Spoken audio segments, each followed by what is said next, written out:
Live. Good afternoon, everybody. My name is Alex Vidal, president of Related ISG International Realty and host of the show that you are watching today, Inquiring Minds Want to Know, live, you can see from behind me, live from New York City. I came back to New York. I was here a few weeks ago for an interview. And today, my guest is somebody that I have admired and known about for over 20 years with my 21 years in the business, mainly with Prudential Real Estate.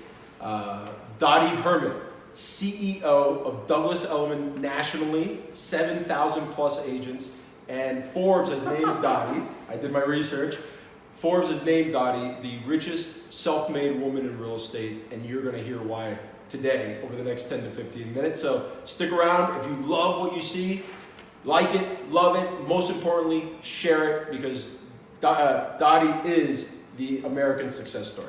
Dottie, thank you. Thank you so much. It's so good to see you. Yeah, it's nice to see you. And as I mentioned, Roger Herman and Rich Cosner, who I've worked with, have always spoken so highly about you. Oh, I love them. I love them. I've got so many friends across the country in real estate, and I've been doing it, as you say, a long time. And by the way, with Forbes, a lot of it's the value of my company. Sure, but it's been a road. It's been a journey. It's been a long, great, tough, but fulfilling journey. And I am thrilled, and I couldn't have asked to end up with a better career in my life. Now, and you have an amazing, we talked about the American success story. You, as a teenager, were working in record stores and department stores, tough challenges at 10 years old, and now you've worked your way up to CEO of Douglas Elliman. Talk to us a little bit about your journey. Oh, well, I always worked part-time. I've worked since I'm 13. I always liked nice clothes, and my father was like, well, you have a roof over your shoulder, so I always worked to buy my extra stuff, and then I graduated college, and in those days, believe it or not, they didn't have the internet. I know. So I had to read a book, and I read a book, and it said, if you want to get ahead in life, you're better off working in the mailroom where the people that make the decisions are than to be far away from the decision makers. And I had done real estate part-time, and I had no intentions of staying in it. I wanted to be a stockbroker and work for Merrill. I had taken my Series 7, and I found out where the head guy of Merrill was. I saved up my money, and no one gets to speak to him. Okay. And I kind of snuck in, sat around, and when the secretary moved, I just went in. And I said, I'm great, I will be great for you. And I read in a book that if you want to get ahead, you have to meet the head guy. And you're in. And the guy kind of, for a second, looked a little shocked, but then he started to laugh. Mm-hmm. And sure enough, I worked for Merrill. They started opening offices in the 80s in markets across the country. And this is Merrill Lynch Real Estate. Yes, and in the 80s, Merrill was Merrill. Merrill was the company. They were it. And they started to open offices, the top 2 offices in all the markets they wanted to be in. They were a national company, so I worked for them. And I have to attribute a lot to them because they really grew me, and they spent money on what they felt was their biggest asset, and that was their employees. Sure. And I traveled around the United States, and I learned that New York is not as progressive as the West Coast. Okay. And I saw real estate in a global fashion when at that time real estate was very local. It was a mom and pop that Sure. Was in the Civic Association. So I loved working for them, and I was a regional manager in the Northeast region. And then I was so sad. They said, we're out of real estate. We want to get out of it. We're selling it. P.S. They sold the company, in walks Prudential, which was a different pace. And they said, we don't want to have a national real estate company. We think that real estate is local, and therefore we're going to franchise out offices across the United States. And your job is just keep this place together until we get a buyer. Okay. And there I was going to be out of a job. So, I was about 29, and someone said, well, why don't you buy it? And I said, well, I don't have any money, that's why. And they said, well, say you do. Okay. And at 29, and that's the young. I said, that's a great idea. And I had a little help from some of the husbands of the women that worked for me who were all older than me. And I wrote a letter to Prudential saying that I had venture capital money. And meanwhile, of course, I had tried, the banks hung up on me, they wouldn't even talk to me. And to make a long story short, I bought the Long Island company probably when I was about 32 years old. It was $9 million, and I borrowed 2-point-something in working capital with no money down and no personal guarantees. Wow. And I know that's never heard of. But I learned a very big lesson in my life. Okay, what's that? That if you don't ask, and what's the worst that happens? Someone laughs in your face and says, what, are you kidding me? So you always should ask. That's right. So then I did that, and then I was offered a lot of money about 10 years later for my company, and I didn't want to sell, and I went back to Prudential, and I said to them, I want to buy Manhattan. Now, this is right around 9/11. Okay. So they were like, well, Dottie, we're expecting a second terrorist attack. And I said, listen, if they do anything to the city again, it's over, and I'm going to have signs Hamptons that way. And they lent me $75 million, and my partner Howard Lorber lent me another $10 or $12 million in PS the year after 9/11. And who would know? I bought Douglas Elliman. There you go. Amazing. No money down again. No money down again. I have a saying that the answer is always no unless you ask. I had that conversation with somebody this morning, actually. Now, I'm going to skip a couple questions because my fourth question is, looking back, was there a breakthrough moment for you that took your business to where it is today? And it seems like it was at 29 years old. Or was there another moment? That was a breakthrough, but the biggest breakthrough was when I bought Douglas Elliman. Okay. And that, being in the city and being in real estate is like being in Hollywood. Okay. Yeah, so I think there were two breakthroughs. The first one was then, and then buying Douglas Elliman, it set my career to a whole other degree. It's very international. I was on Long Island, which was great, but it was a whole different kind of market. And it's interesting because both those moments started with the answer is always no unless you ask. And I tell people, never be afraid to fail. That's right. Okay, it's part of success. So I think, and I'm not afraid to ask. And I think that too many people are, because they're afraid people are going to make fun of them or say, see, I told you it wasn't going to happen. And I have a sign when you walk into my office, and it says, success is failure turned inside out.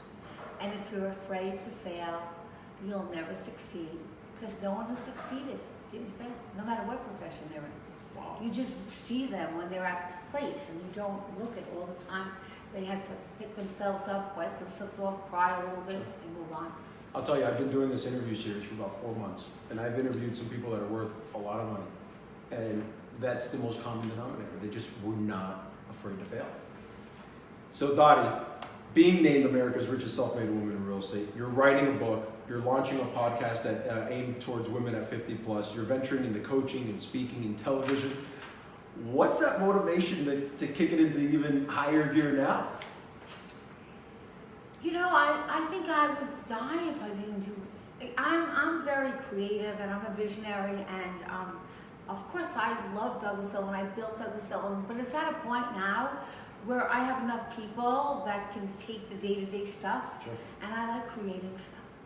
And I see such opportunities there, and I also feel that when you're blessed, as I feel myself, to come from nowhere and have almost like a Cinderella story, not that I didn't work hard for it, it's really very inspiring for people to hear that story and feel that they have some hope. So many people really just give up, and I hope that I've made a difference, and I hope that I continue to do that.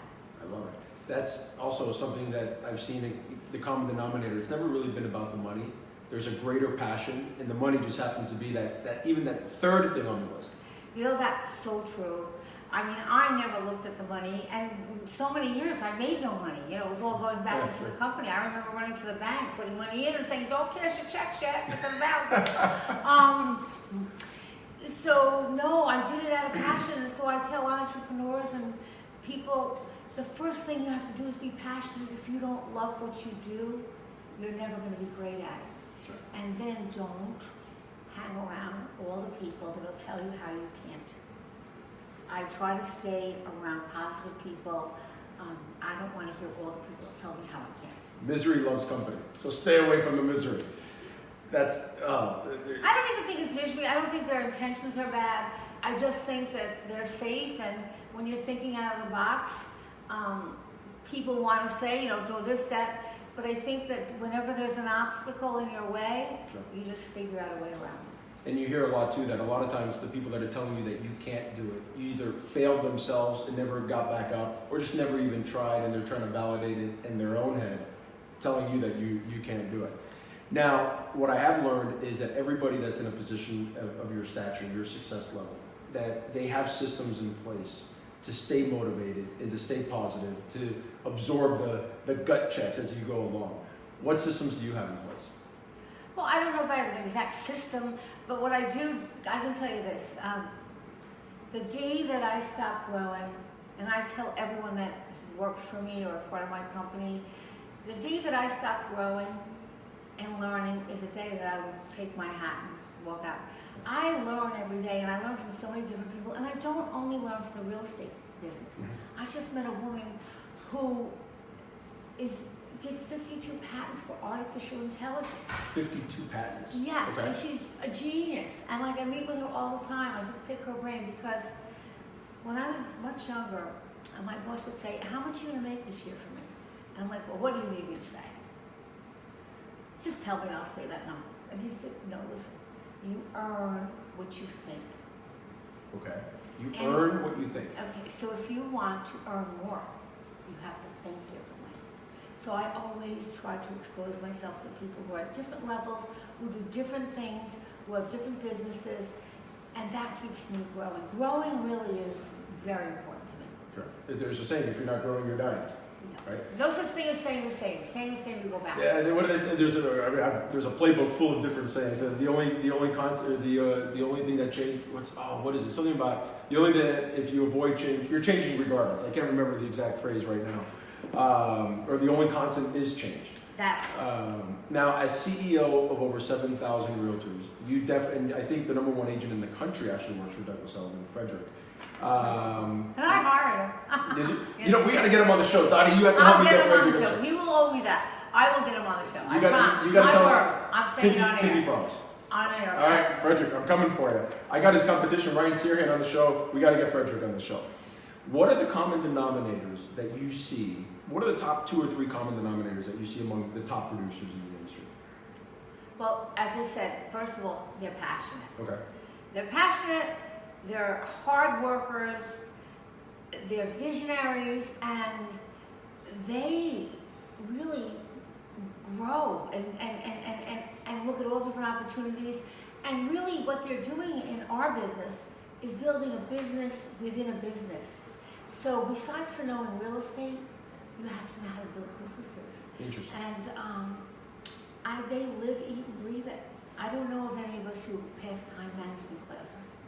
I hear you. But I think what you said the best out of everything there was they're not just salespeople. They're just not realtors trying to sell a multi-million-dollar condo like we're in today. They're creating a business, and they're thinking not only as salespeople, but they're thinking as business people as well. Absolutely. Interesting. Now, let's go to your accolades as one of the most powerful women I've ever had on this show. You have twice, and I'm going to read this because it's quite a few. You have twice been named among the 100 most influential women in New York business, regardless of whether real estate or not, by Crain's New York. You won the Business Pioneer Award by the United Nations at their Women's Entrepreneurship Day. You have a new leadership venture for women who aspire to be entrepreneurial, and that's just 3. Yeah, no, I have a lot of them, but I'm not being. I feel that I hopefully am a good role model. Absolutely. And I've always, it's the way I want my company, the way I am. I would not. I'm happy when I'm giving back, or when I'm watching people who have worked for me and have grown. Sure. And reached the levels of wherever it is they want to be. That really gives me a lot of joy. So we have a ton of women viewers. I would actually say the majority are women viewers. So for the women viewers that are watching, what's one piece of advice you could give them on becoming a woman power player? Or even if it's a man? Yeah, well, I think there I think there's different obstacles for women and men, but I think at the end of the day, you have to have a vision. You then have to kind of look at the steps to get there, and you're not going to get there overnight. You're going to have a lot of setbacks. But if you have a vision, you have to keep pursuing it, and every time you have a setback, wipe yourself off, go home and cry a little bit, and get back into the game, and find a good mentor. I think that is so important. Vitally important. Yes. We mentioned Rich Cosner, we mentioned Roger Herman, very influential guys in my life. Mike Pappas, who owns Kai's Real Estate. Love him. I just saw his daughter, actually. Who, Mike Pappas' daughter? Yes. Yes, Just Christina in Pappas. Boston at the NAR. She is. I love her too. I love him. Yes. Mike gave me his start as his assistant at 19 years old. He did. So you never forgot that. No, we're close today. Yeah, Mike, he took a risk on a 19-year-old kid. I saw a hole in the company at the time, which was helping grow the company, and I asked Mike if I could at least attempt to fill it. And he gave me that shot, and it's something that 21 years later I will never forget. And Christina Pappas is engaged to the vice president of my company. Get out of here. Now I have to write to her. I just love her. I love them both. That's probably why I love them. We all love the same people. We do, and the mentors I have in my life now, whether it's Craig Stubnicki at ISG, or Mike Ambrosio at ISG, or Matt Allen at the Related Group, or Emmett Logan, who is Mike Ambrosio's brother-in-law. I have 4 mentors in my life right now that guide me. And I know for a fact I would not be where I am today if it wasn't for having mentors in my life. Yeah, I've had great mentors too, and I'm part of some organizations where I would ask the young girls, or what do you look for in a company? And they said, it's not really only the company, it's the person I'm going to work for. That's right. If they are secure. And I learned a long time ago when I was at Merrill Lynch, the first day I was there, the first week, they said, write down your replacement. I'm like, my replacement? I just got here. And they said, well, you can't grow unless you have someone who replaces you. Mm-hmm. And the most successful people have the best people around them, better than that. That's how you became a great leader. So I think you've got some of the best. And I won't forget today. I think this was a great seeing you, and I feel a connection. Absolutely. Well, we're not done. I have 2 more questions for you. Here we go. Lightning round. So these are quick 1-2-word answers. Best ROI for leads for realtors. I would really tell you the best leads, because I'm a person with leads. You can do a million things. The best leads are really the people in our company who know other people, and we have a whole lead generation thing that if you work with good leads, I think that Douglas Elliman has the best lead generation. Fair enough. Favorite social media platform? Facebook, Instagram, or YouTube? Or should we ask the social media people in the back? Well, it's a toss-up. I started with Facebook, so I guess, but I think Instagram is kind of taking, it's kind of, and it's also, I think it's not supposed to be an age thing, but I think right now I would say Instagram and Facebook. All right. What keeps you up at night? Fear. What fear? No fear. Insomnia. I cannot sleep. Okay. I'm up hours and hours and hours, and I play all my word games. I just can't sleep. One daily practice every agent should be doing to change their business for the better. Try to learn something every day. Go to a seminar and read a book. Okay. So last question. Book, podcast, or TED Talk recommendation, and then we're done. Larry, I crushing it. Okay? And I have the book with me. I brought it on purpose because I've heard him so many times. Gary Rorschach, and I don't get anything from pushing him. I just think he's terrific, and he's today. Sure. It's a great book for entrepreneurs on how to. I'm trying to get him on the show too. Well, you should. And he is just tremendous, and how it's all about branding too. He's just great. So that's the book that I would choose. Dottie, on behalf of everybody who's watching, I want to thank you. You are an inspiration to almost everybody that I know. What you have accomplished in your career is remarkable. Oh, thank you so much. And thank you for taking, 15, 20 minutes that we're here. Thank you so much. I appreciate it. Thank you for having me, and I enjoyed being here. You're welcome. And I just say goodbye. I'm going to walk around the camera, and here we go.